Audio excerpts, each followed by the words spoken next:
Mlango wa 17. Dhambi ya Yuda imeandikwa kwa kalamu ya chuma na kwa ncha ya almasi, imechorwa katika kibao cha moyo wao na katika pembe za madhabahu zenu. Na wakati huo watoto wao wazikumbuka madhabahu zao na maashera yao karibu na miti yenye majani mabichi juu ya milima mirefu. Ee mlima wangu wa uwandani, nitatoa mali zako na hazina zako zote ziwe nyara, na mahali pako palipoinuka kwa sababu ya dhambi katika mipaka yako yote. Nawe, naam, wewe nafsi yako utaachana na urithi wako niliokupa. Nami nitakulazimisha kuwatumikia adui zako katika nchi usiyoijua. Maana umewasha moto katika hasira yangu, utakaowaka milele. Bwana asema hivi: Amelaaniwa mtu yule amtegemeaye mwanadamu, amfanyaye mwanadamu kuwa kinga yake, na moyoni mwake amemwacha Bwana.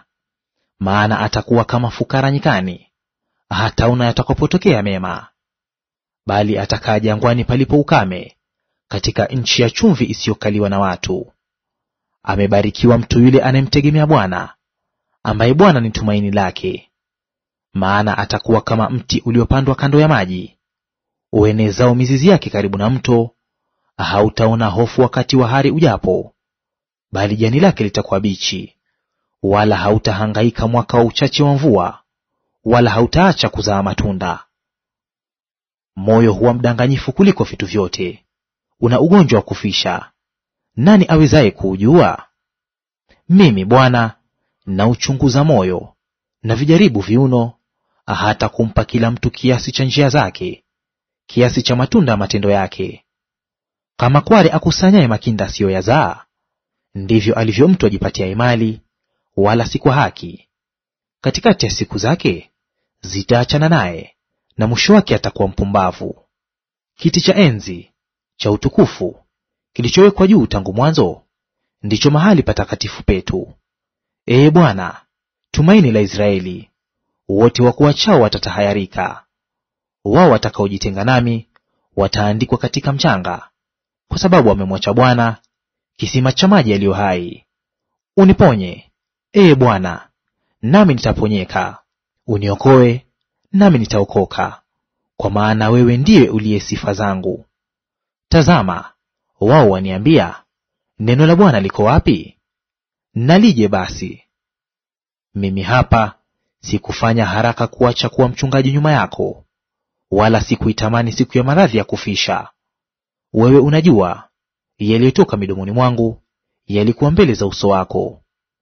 Usiwe sababu ya hofu kuu kwangu mimi; wewe ndiwe uliye kimbilio langu siku ya uovu.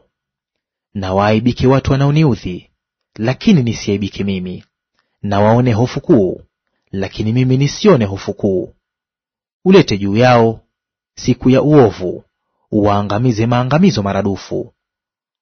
Bwana akaniambia hivi: Enenda, ukasimame katika lango la wana wa watu hawa, waingiapo wafalme wa Yuda na watokeapo, na katika malango yote ya Yerusalemu. Ukawaambie, lisikieni neno la Bwana, enyi wafalme wa Yuda na Yuda wote, nanyi wenyeji wote wa Yerusalemu, ninyi mwingiao kwa malango haya. Bwana asema hivi: Jihadharini nafsi zenu, msichukue mzigo wowote siku ya Sabato, wala msiulete ndani kwa malango ya Yerusalemu. Wala msitoe mzigo katika nyumba zenu siku ya Sabato, wala msifanye kazi yoyote. Bali itakaseni siku ya Sabato, kama nilivyowaamuru baba zenu. Lakini hawakusikiliza, wala hawakutega masikio yao, bali walifanya shingo zao kuwa ngumu, ili wasisikilize wala wasipokee mafundisho.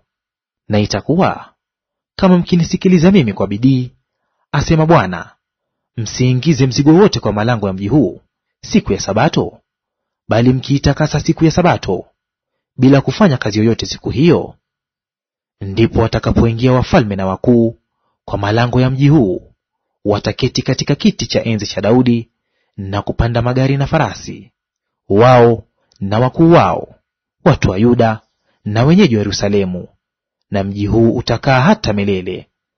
Nao watatoka miji ya Yuda na mahali palipo pande zote za Yerusalemu, na nchi ya Benyamini na Shefela na milima na upande wa Negebu, wakileta sadaka za kuteketezwa na dhabihu na sadaka za unga na ubani, wakileta pia sadaka za shukrani nyumbani kwa Bwana.